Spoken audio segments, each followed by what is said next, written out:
Hello, my name is Lucas, this is A Bit of Lit, and I'm here to join in on the fun for New Worlds November. Yet again, I believe it is the second year in a row. The announcement for it just came out from all the co-hosts. I saw it on the Bookish Bryants. I'm looking at the video on my phone right now. Maybe you can see them a little. And there are 4 prompts this time. And then some sub-themes that they put. There's a whole slew of other co-hosts. I am not one. I am just a participant. But maybe one day. Anyway, I thought I would once again join on a BookTube event and overpromise on what I'm going to deliver. See June on the Range and Ancients-a-thon. I did read something for them, but I got caught up. Anyway, I'm only going to promise a few things, but it should be all right. First of all, week 1 is terrestrial. Find a work that takes place on our world. And I believe what I'm going to do, some of my selections kind of fit for any of the choices. So what I'm going to do for that one is The Last Man by Mary Shelley, which is a novel she wrote after Frankenstein.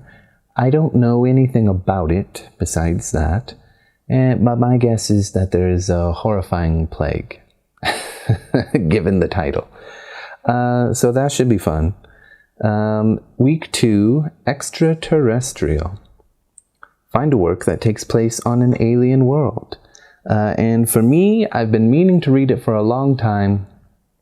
That novel that I will read will be Ringworld. I did not write down the author. My fault. I think the last name starts with an N. I don't know, it seems really popular. Apparently there are cat people warriors. That sounds kind of cool. And that's that. And then week 3, read a work of classic science fiction published before 1965. Published before Dune is what it's saying. I believe that was 1965. And for that, for my terrestrial choice, I was planning on reading Stranger in a Strange Land because I read it when I was young and in college, and I loved it, and I completely ignored all of the horrible things about it. And I want to ruin that image I have of it in my mind. Although I have seen some people review it and expose those horrible things to me. I did have a friend who told me about them. I had read it, and then I was like, dude, you gotta read this. And then all he could see were the horrible things and none of the amazing things that I saw. I still think it's great.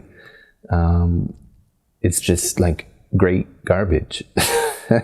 Maybe I should have joined Garbogust. No, I don't think it would have fit any of the criteria. But anyway, week 3, I'm not going to read Stranger in a Strange Land. I think that was after 1965. Even if it wasn't, I'm going to read Starship Troopers by Robert A. Heinlein, is the point I was trying to get across. Because I love the movie, and I know it's not anywhere close to the same as the novel from what I've heard, because it's actually like pro-fascism, which is horrible. But yeah, it'd be interesting to see that. And actually, if I remember, there's some extra credit, which we'll get to. Week 4 is Robots and AI. Read a work that is centered around robots or an artificial intelligence. And for that, I want to read the first novella in the Murderbot Diaries, All Systems Red. And if I enjoy it, I'll continue after that, of course. But there are a whole bunch of other really great sub-themes: alien archaeology, alien romance, translated work, which I will be also reading. I've got a collection I bought a couple weeks ago, edited by Neil Clark and Xia and Regina Kanyu Wang, called New Voices in Chinese Science Fiction. It's got 8 stories from Chinese authors who had never been published in English. And then, let's see if I can grab these over here. I'm also going to, not Ken Liu, I think you wrote those in English, but Ken Liu is a great translator of Chinese science fiction. I'm going to also read Cixin Liu's Hold Up the Sky, because I read The Wandering Earth, that collection of short stories, and was astounded. And these are newer. I'm wondering what he got up to as he got older. Does his short form fiction hold up as he gets older? That's the question I want to know. Two translated works. I would like to read other translated science fiction too, not just Mandarin. I'd like to read some in Mandarin, but I'm not there. Maybe next year. That would be fun. That would be really fun. And then I would put subtitles in English, but try to explain what happens. Unlikely that it will go well, but anyway. Number 4, alternate worlds or dimensions. Number 5, far future. Number 6, war military, which is, again, a lot of my choices kind of touch all of these. Number 7, genre crossing. Number 8, first contact. Love first contact stories. Number 9, time travel. My favorite, even though they're silly. It's my favorite subgenre. Number 10, invasion. Number 11, humorous. I do not like humorous science fiction. It does not work for me. I don't know why. Visually, in a visual medium, it works better for me. But reading, maybe I'll get a joke and I'll laugh. But yeah, it just doesn't work for me. Number 12, political. Well, some might say all art is political. So number 13, libraries. Dark academia with a splash of science fiction. Maybe Rendezvous with Rama. Does that count? Kind of? I don't know. That's an old example. I can't think of anything modern. Extra credit. Visit a parallel universe. Read a story or book and watch, listen, or read the same work adapted into another medium. Could be a movie, radio broadcast, graphic novel, television show, etc. And for that, I will be watching Starship Troopers, and I will make a video to compare and contrast the movie and so on. I don't know how this is going to go, but I'm in it to win it. I'd also like to briefly talk about the things that I have read in the past week, because I'm not going to make a video on them. I'm trying to limit the videos that I make and just make the best quality videos I can from now on. We'll see how long that holds up. But of course, I read Heretics of Dune. I do not like this novel. It is weirdly obsessed with sex, and it is confusing, and there's a lot going on. And I think that unfortunately, Frank Herbert's wife passed away in the process of making this, and from what I understand, she was his editor. And, that's unfortunate, because it's always sad to hear of people losing their loved ones. But what is this novel? I've got the Chapter House Dune lying around somewhere. I don't know if I'm going to get to it. I was thinking of reading it in November, and I could for New Worlds November, but God. That was brutal to read. But it's shorter, and I read quickly, and I'd like to read all of them, so I don't know. Maybe it's better. Anyway, I didn't like Heretics of Dune. The other thing I read was some nonfiction. Finally, I haven't read that in a long time. I read, what was it called? Say Nothing. It's I forgot who wrote it.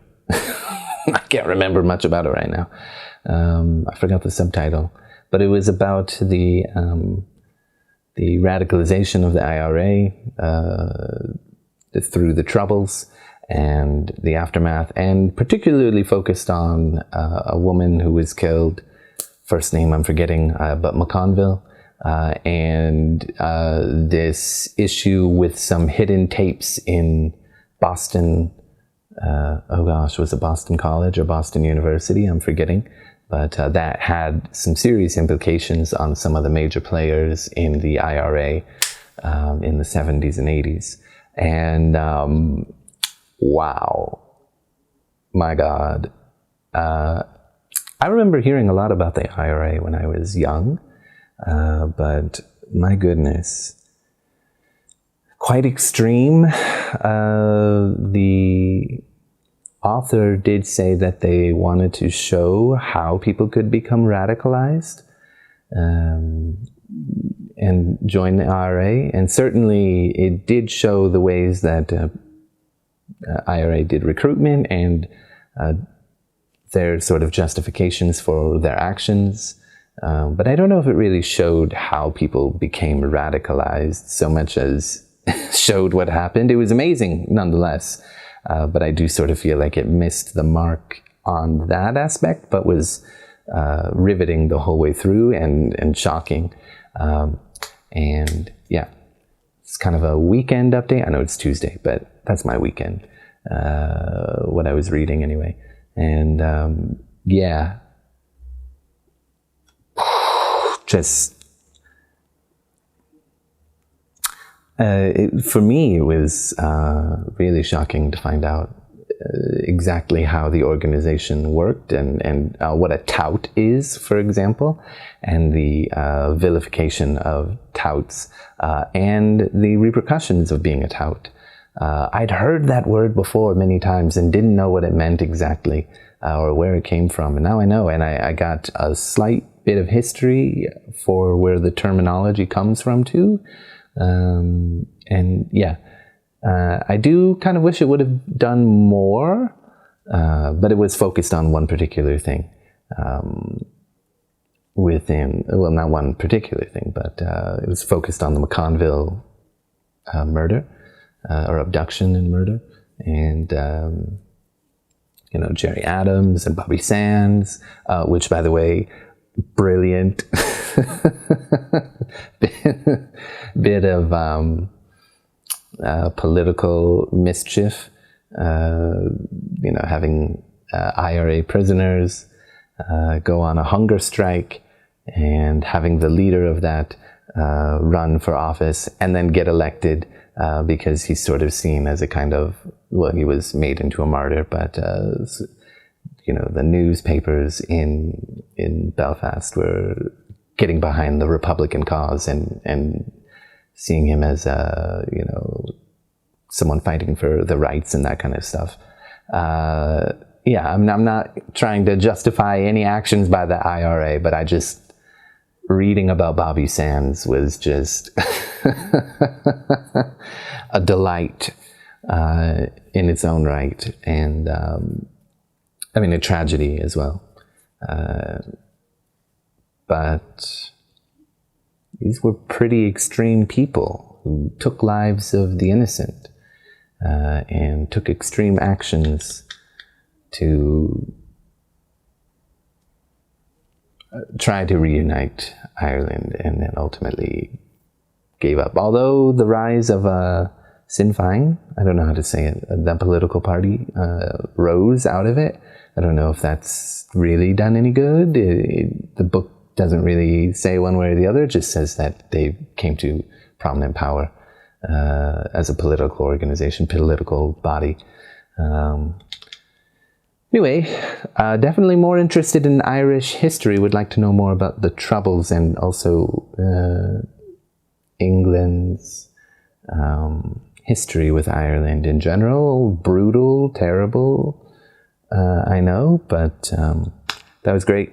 Much, much better than Heretics of Dune. I don't understand what that book is about. It was like, man, brilliant. Also really good, but much more sexist. Brilliant. Children of Dune, you know, Dune Messiah.